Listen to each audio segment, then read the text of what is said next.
तो आज हमने लेसन पढ़ना है बी कैटेगरी पार्ट 1 की माइक्रोबियोलॉजी का फर्स्ट लेसन। तो हम स्टार्ट करते हैं। इसका पहला जो टॉपिक है वो है, तो अब हम इंट्रोडक्शन पढ़ते हैं फर्स्ट वाला, इसका स्टार्ट करते हैं। Introduction of microbiology. What is microbiology is the definition. मतलब सबसे पहले तो डेफिनेशन आती है, फिर इधर उसकी डेरिवेशन लिखी हुई है, उसकी थोड़ी सी डिटेल्ड डेफिनेशन, और फिर आगे और है। अच्छा, इस पेज में बस डेफिनेशन ही करनी है। आप ये थोड़ी सी जो लंबी है वो कर सकते हैं, या जो ये छोटी दी हुई है वो कर सकते हैं, और इसकी डेरिवेशन ज़रूर करनी है दोनों डेफिनेशंस में, कंपलसरी है। What is microbiology is the definition. Microbiology is study of micro organisms or microbes, or a diverse group of generally minute simple life forms that include bacteria, archaea, algae, fungi, protozoa, and viruses. Microbiology. The word microbiology is derived from the two Greek words. Microns means small and biologia means studying life. Micron का मतलब होता है small और biologia means studying life. ये इसकी derivation है। इसके बाद हम अगली डेफिनेशन पढ़ते हैं इसकी। Hence microbiology is the study of the microorganisms and their derivatives. ठीक हो गया। It is the study of the micro organism concern with the form, structure, reproduction, physiology, metabolism and identification of microbes. It includes there distribution in nature, their relationship to each other and to other living things, the beneficial and the detrimental effect of man on man, and the physical and chemical changes they make in their environment. It may be also defined as the branch of the biology that deals with the microorganism and their effect on other living organisms. ये एक detailed definition है, ये थोड़ी सी अच्छी है, और ये इसकी प्रॉपर एक डेफिनेशन है। The branch of biology that deals with the micro organism and their effect on other living organisms. मुझे तो ये सही लग रही है, ये वाली कर लीजिएगा आप। अब अगला पेज पढ़ते हैं। इसमें बस एक डेफिनेशन करनी है, इसकी डेरिवेशन, और आप एग्जांपल्स कर सकते हैं। ओके, अब आगे आ गया microbe. Definition of microbe. Microbe is the term for such a tiny creature that individually is too small to be seen with the naked eye. कि ये छोटे से बहुत छोटी क्रिएचर होती है कि इसे हम अपनी आँख से नहीं देख सकते। What is the microbe? Easy definition. Microbes की easy definition कह रहा हूँ, ये भी सही है। Microbes are tiny living things that are found all around us, are too small to be seen by the naked eye. Same यही वाली बात कही हुई है। They live in the water, soil and in the air. The human body is home of millions of these microbes too. कि हमारा जो human body होती है, हमारा जिस्म, इंसानी जिस्म जो होता है, ये millions of microbes का घर होता है, और also called microorganisms. इनको microorganisms भी कहते हैं। Some microbes make us sick. Other are important for our health. कुछ माइक्रोब्स हमें बीमार करते हैं और कुछ हमारी हेल्थ के लिए इम्पॉर्टेंट होते हैं। ये ना रेस्पिरेटरी ट्रैक में, जीआईटी ट्रैक में ये बहुत काम करते हैं, उन्हें कहते हैं गुड बैक्टीरियाज। ओके, इसकी थोड़ी सी एग्जांपल्स कर लेते हैं माइक्रोब्स की। बैक्टीरिया, वायरसेस, आर्किया, इसके बाद आगे फंजाई, प्रोटोजोस, माइकोप्लाज्मा, रिकेट्सिया एट्सेट्रा, और भी हो सकते हैं।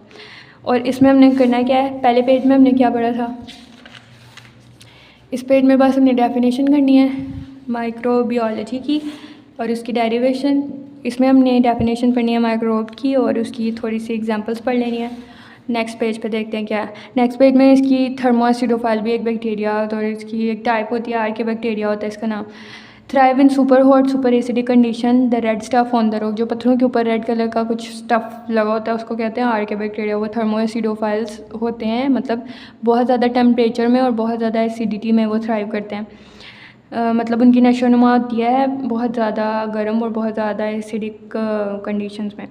A thermoacidophile is an extremophilic microorganism that is both thermophilic and acidophilic. It can grow under conditions of high temperature and low pH. Low pH में और high temperature में वो जो है ग्रो करते हैं। The large majority of the thermoacidophiles are archaea or bacteria. Through occasional eukaryotic examples have been reported. Okay, next पढ़ते हैं हम माइक्रोबियोलॉजी का बैकग्राउंड। माइक्रोबियोलॉजी बनी कैसे थी। In 1665 Robert Hooke was first English scientist to give deception of the microbes and its uses.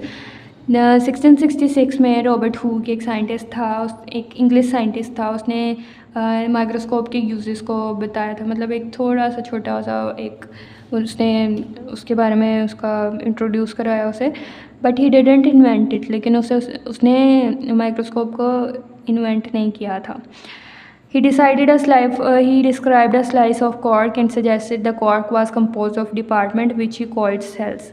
उसने एक slice लिया कॉर्क का, उसमें जो सुराख हुए हुए थे जैसे चीज़ के स्लाइस में होते हैं, तो उसने उसको सेल्स का नाम दिया था। The discoveries of Hooke and other scientists show the microscope is an important tool or discovered the secrets of life. ये जो एक रॉबर्ट हुक था और इसके अलावा और साइंटिस्ट ने अपनी अपनी डिस्कवरीज़ के थ्रू ये एक नीड को राइज़ किया कि माइक्रोस्कोप जो है ये ज़रूर हमें कुछ कैसे भी करके बनानी पड़े ताकि हम बहुत सारे माइक्रो ऑर्गेनिज़म्स की स्टडी कर सकें और जो बीमारियां हो रही हैं और थोड़ा नेचर को ज़्यादा नियरली पढ़ सकें। तो इसके अलावा एक अर्नेस्ट रस्का साइंटिस्ट थे, उन्होंने क्या किया, उन्होंने एक कपड़े का कारोबार करते थे वो, तो उन्होंने कपड़े के ऊपर छोटे छोटे जानवरों को ना चलते देखा, आई थिंक पता नहीं सिंगल लेंस माइक्रोस्कोप थी शायद उस पर, तो उन्होंने देखा छोटे छोटे एनिमल्स की तरह के ना, मतलब उनकी बॉडी स्ट्रक्चर ना एनिमल्स की तरह का था। फिर उन्होंने देखा कि वो चल रहे हैं। उसके बाद स्लाइवा में देखा गया, जब सिंगल लेंस माइक्रोस्कोप आई ना तब देखा गया स्लाइवा में, फिर उसके बाद टीयर्स में, आंसुओं में देखा गया, उसके बाद डिफरेंट सरफेसेस पे देखा गया छोटे छोटे एनिमल्स की तरह के स्ट्रक्चर्स को through single lens microscope. Leeuwenhoek revealed his description of microscope in 1670 by the invent of his simple and single lens microscope. Leeuwenhoek ने फिर एक सिंगल लेंस माइक्रोस्कोप इन्वेंट किया था। इसके बाद अर्नेस्ट रस्का वगैरह जो थे साइंटिस्ट, उन्होंने कहा कि मतलब हमने जो डिफरेंट सरफेसेस पे छोटे छोटे एनिमल्स की तरह के स्ट्रक्चर्स देखे हैं, तो फिर उन्होंने इसको नाम दे दिया एनिमल्स क्यूल्स का। एनिमल्स मतलब जानवर की तरह, और क्यूल्स मॉलिक्यूल से निकला है वर्ड, तो एनिमल क्यूल्स मतलब एनिमल्स और मॉलिक्यूल छोटे छोटे ज़रात जैसे, तो एनिमल्स और क्यूल्स को मॉलिक्यूल्स के क्यूल्स को मिला के उन्होंने एनिमल क्यूल्स का नाम दे दिया। तो in 1674 he called tiny micro organism as animalcules which was a term use for the micro organism by him. तो लेवेनहुक ने एनिमल्स क्यूल्स का नाम दिया था माइक्रो ऑर्गेनिज्म को फर्स्ट टाइम। उसके बाद he outline the structural detail of the familiar protozoa and by paramecium and amoeba. He died in 1723। तो वो उसने और भी जो जैसे पैरामीशियम, अमीबा, ये 9th में इसका एक प्रैक्टिकल आता है, वो उसके स्ट्रक्चर्स के बारे में भी बताया कि वो कैसे हैं। इसके बाद हम आगे पढ़ लेते हैं। इसके बाद आ गई है माइक्रोबियोलॉजी की स्कोप। बैकग्राउंड हो गया। सबसे पहले हमने डेफिनेशन पढ़ी थी माइक्रोबियोलॉजी की, फिर माइक्रोब की, उसकी एग्जांपल, थर्मोएसिडोफाइल और बैकग्राउंड। अब माइक्रोबियोलॉजी की स्कोप। माइक्रोबियोलॉजी कहाँ कहाँ यूज़ हो सकती है, कहाँ होती है। The scope of microbiology is use because of the involvement of microbiology in various fields such as pharmacy, medicine, clinical research, agriculture, dairy industry, water industry, nanotechnology and chemical technology. Who are microbiologists? Person who specialize in this field is called microbiology. माइक्रोबियोलॉजिस्ट जो होता है ये microbiology की field का specialised person होता है, उसको माइक्रोबियोलॉजिस्ट कहते हैं, और ये बहुत सारी फील्ड्स में काम कर रही है microbiology. The science of the microbiology include the study of the micro organism, algae, bacteria, rickettsia, protozoa, fungi, yeast and viruses.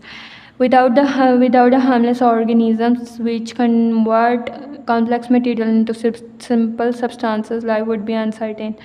Harmful organisms भी इनको बोला गया है कि ये जो हैं बहुत सारे कॉम्प्लेक्स मटेरियल को सिंपल सब्सटेंसेस में कन्वर्ट कर देते हैं। इसकी एग्जांपल हो सकती है sugar. Interest in how microorganisms affect human existence have been the foundation of the microbiology. The fermentation of the fruit juice and the sorting of the milk are natural processes long now to man, yet why these changes occurred were unknown until Pasteur in the last part of the 19th century show a skeptical word that yeast and bacteria converted sugar to alcohol and it's जैसे मैंने आपको पहले बताया complex matter को simple substances में convert करना, इसकी example हो सकती है ना शुगर, तो ये आगे उन्होंने डिफाइन किया हुआ है. In fact, microorganisms has a decisive role in shaping world history. The growth of the pharmaceutical industries in recent decades has paralleled by rising standards for quality products and more rigorous regulation manufacturing procedures.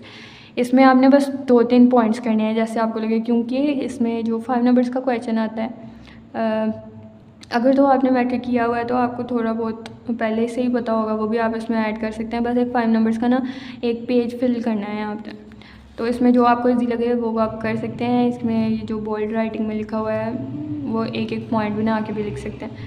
आगे पढ़ लेते हैं. The growth of the pharmaceutical industry in recent decades have been parallel by a rising standard for product quality and more rigorous regulation manufacturing procedures for sterile products. Criterion of quality is simple. There should be no live detective microorganism whatsoever. The product should therefore be able to pass a test for sterility, and knowledge of the procedure and interpretation of the result of such test is an important aspect of the pharmaceutical microbiology. It is obvious that medicine contaminated with potential pathogenic disease causing microorganisms are a safety hazard, so medicine administered by vulnerable routes by injection or to vulnerable area to the body are manufactured as sterile products. इसमें थोड़ा सा sterilisation का बताया हुआ है. इसमें थोड़ा सा जो पास्टर ने एक वो दी थी थ्योरी के अगर दूध को हम बहुत ज़्यादा एक टेम्परेचर पे गर्म करें तो उसके अंदर से माइक्रो ऑर्गेनिजम्स ख़त्म हो जाते हैं जो हमारी बॉडी को हार्म कर सकते हैं. उसका भी थोड़ा सा जिक्र किया गया हुआ है. मतलब आप पीछे से थोड़ी बहुत जो थ्योरीज हमने पढ़ी हैं वो 9th-10th में वो भी आप ऐड कर सकते हैं. इसके बाद अल्कोहल शुगर्स वगैरह कैसे बनती हैं वो बताया हुआ है. थ्रू बैक्टीरिया बेवरेजेस कैसे बनती हैं वो बताया हुआ है. आपको जो इजी लगे आप वो कर सकते हैं. नेक्स्ट पेज पढ़ लेते हैं हम.